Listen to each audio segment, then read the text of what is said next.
لوګه او تنده د الله د پاره تیرول په رمضان المبارک.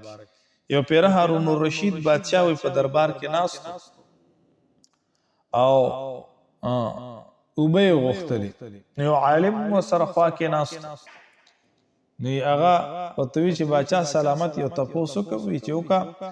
وی تاسو تږي شوي، تاسو نه تپوس کوم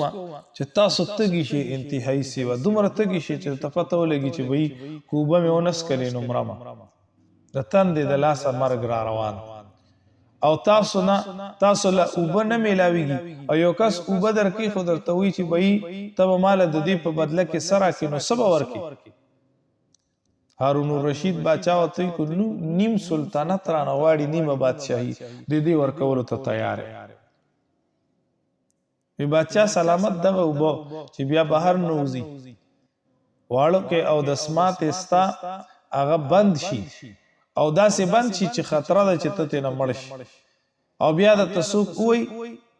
چې بهی نیمه بادشاهي راکه زه دله علاج کومه، نو نیمه بادشاهي به پرې ورکړي، هغه وایي نیم سلطنت به زه وله ورکمه چې زه مرمه نو په سلطنت باندې به څه وکمه، نیم سلطنت به دله ورکم خو چې زما علاج وکړي.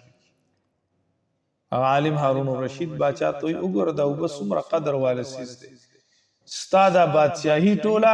د الله رب العزت د دغه یو نعمت چې اوبه دي د یو ګوټ د هغې برابر نه دي،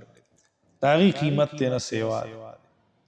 نو لوږه او تنده واقعي چې د الله د پاره تیرول دا انتهایی کمال لري.